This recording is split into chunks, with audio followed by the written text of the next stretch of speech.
Bonjour, une fois n'est pas coutume, je suis à Paris et j'ai beaucoup de chance car j'ai un grand monsieur de la chanson française à mes côtés. Bonjour Marcel Amont et merci d'avoir accepté mon invitation. Ça commence bien, un grand monsieur de la chanson française. Déjà, on pourrait arrêter là. Je le pense sincèrement. Alors on va s'intéresser à votre chanson Le Mexicain qui est sortie en 1962. C'est un immense succès populaire. Le titre est resté longtemps en tête des ventes. Ben, les ventes, je sais pas, c'est pas trop ma préoccupation, bien que ça fasse du bien si elles sont conséquentes. Mais bon, moi je suis d'abord un homme de scène, et le Mexicain, quand Charles Aznavour me l'a donné, ainsi qu'aux compagnons de la chanson, ben, je voyais le côté scénique. Je pouvais faire un type qui roupille, puis après qui se réveille, qui danse, etc., quoi. C'était d'abord une chanson scénique, et il s'est avéré que c'était aussi un succès populaire. Que demande le peuple?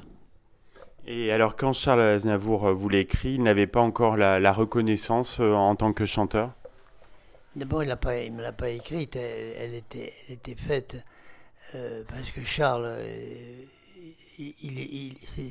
c'était un chanteur contesté à l'époque, mais c'était un auteur-compositeur très, très, comment dire, très, très prodigue.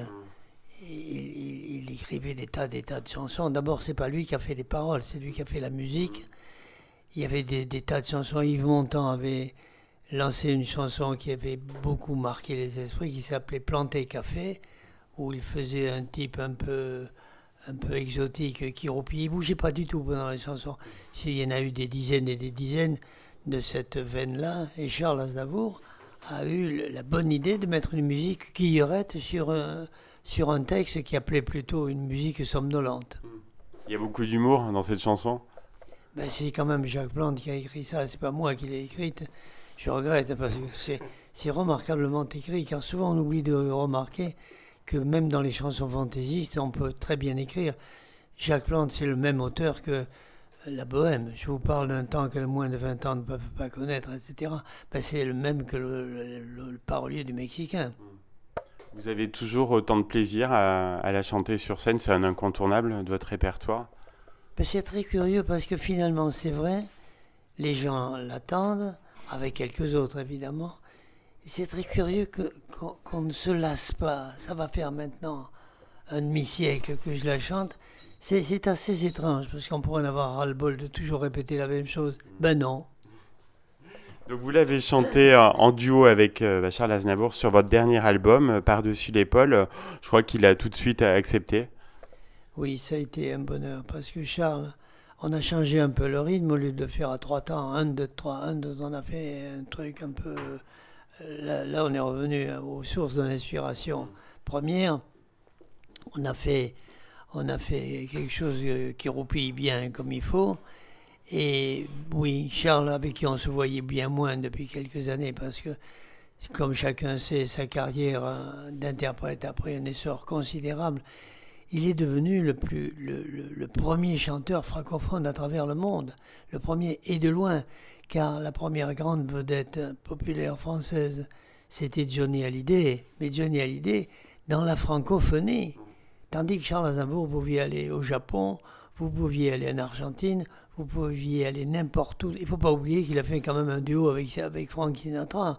C'est extrêmement rare, dont la première grande vedette mondiale francophone, c'est Charles Aznavour. C'était, là, il faut parler au passé, c'était Charles Aznavour. Et quand je lui ai dit voilà ce que je voudrais faire, il a dit ben, dès que j'ai un créneau, je viens. C'est ce qu'il a fait. Merci Charles. Merci à lui, ça a été son dernier enregistrement. Je sais pas, il paraît, et c'est bien émouvant pour moi de penser ça. Ça a été, on imagine, une vive émotion pour vous, sa disparition. Bah oui, je veux pas vous faire des commentaires à perte de vue. C'était un ami, même si on se voyait peu encore une fois à cause de sa carrière tellement, tellement, tellement riche. On se voyait peu, mais quand on se voyait, c'était en souvenir du temps passé. Et puis à une époque, pardon, à une époque connue ou moins connue, j'ai chanté une dizaine de chansons, dont certaines ont été écrites pour moi par la suite. Donc on va parler un peu de votre actualité, Marcel. Donc vous êtes bien accompagné sur votre dernier album, Par-dessus l'épaule, en plus de Charles Aznavour. Donc vous revisitez vos plus grands succès avec beaucoup d'artistes de talent. Ben, il y a Aldebert, il y a Maxime Le Forestier qui avait écrit La Galère pour moi alors. Il y a François Morel, que j'aime beaucoup, qui n'est pas auteur-compositeur. Enfin, si, il l'est un peu, mais enfin, qui a repris un de mes vieux succès, Monsieur. Il y a Alain Souchon qui avait écrit Viennois et qui vient le chanter avec moi. Il y a, Francis Cabrel. il y a Francis Cabrel qui chante le Chaponnier. Et il y a mon fils, ce qui n'est Bien pas sûr. une moindre récompense.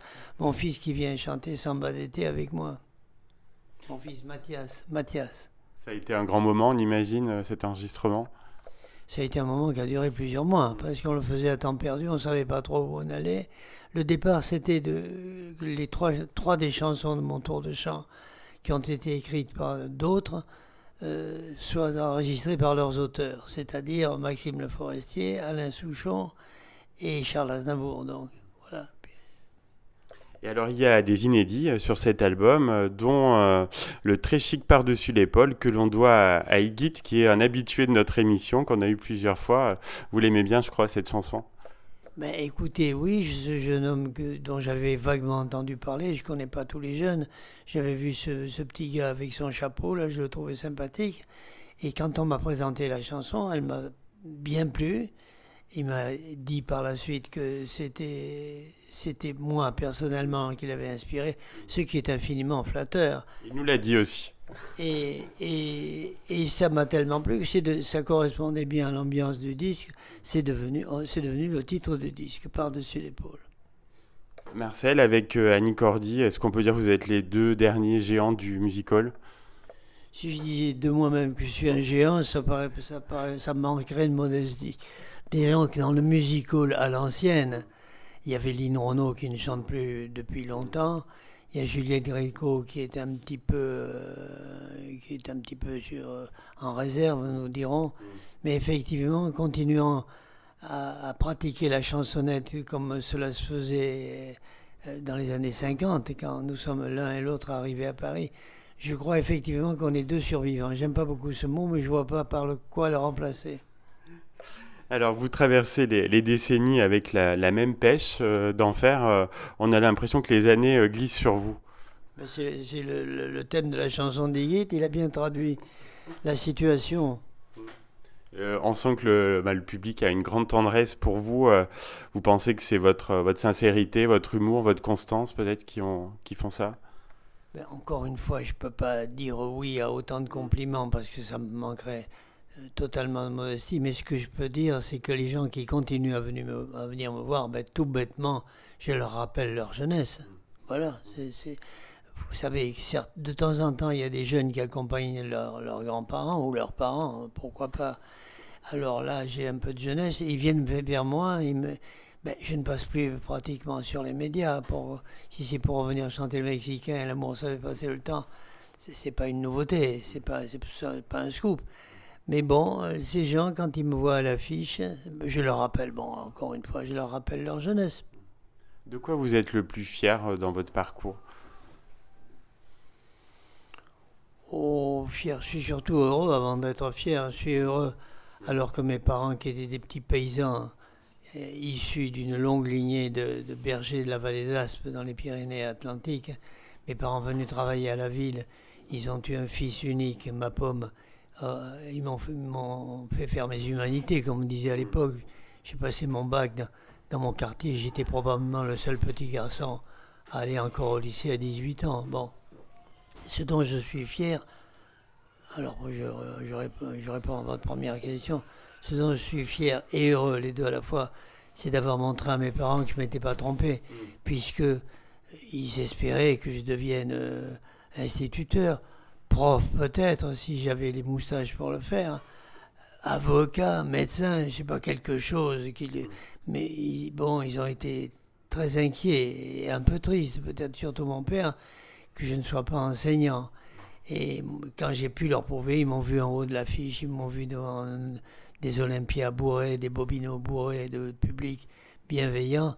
Ça, je pense que c'est ce qui m'a rendu fier, mais surtout heureux. Tous les dimanches à 15h30, donc depuis le 7 octobre, vous proposez à l'Alhambra Marcel chante et raconte Amont. Alors qu'est-ce que vous réservez au public? Je raconte ma vie, mais comme je le dis souvent, c'est pas les mémoires du général de Gaulle. Il faut pas s'attendre à des choses. Je raconte la réalité, mais j'essaie d'y mettre un minimum et même un maximum d'humour. J'essaie de faire des blagues, de parler des gens que j'ai connus. Je peux pas parler de tous les gens que j'ai connus. J'ai connu Boris Vian, j'ai connu des tas de gens magnifiques. Alors, le spectacle, ou alors il faudrait faire 4 ou 5 spectacles. Non, c'est pas mon propos. Je raconte comment j'ai connu Michel Sardou en culotte courte, Serge Lama, son père était une grande vedette à Bordeaux. Et en arrivant à Paris, il y avait ce gamin de 10 ans qui déclamait des poèmes. Je raconte un peu tout ça. Parfois, il y a une petite note d'émotion. Voilà, par-dessus l'épaule. Bon, c'est toujours la même ambiance. Je suis un vieux monsieur bientôt, qui va bientôt avoir 90 ans et qui raconte sa vie. Voilà, avec humour. Ah, voilà, je revendique de le faire avec humour. Et sur scène, vous ne vous ménagez pas et vous avez, on imagine, une hygiène de vie plutôt draconienne. Mais vous savez, contrairement à ce qu'on pense, c'est ça le piège. Quand on devient connu, voire célèbre, c'est pas pour autant qu'on peut faire comme le cher Gainsbourg, se mettre des hectolitres de whisky dans l'organisme ou fumer 35 paquets par jour. J'exagère un peu, mais enfin, on est fait comme tout le monde. On est physiquement bâti comme tout le monde.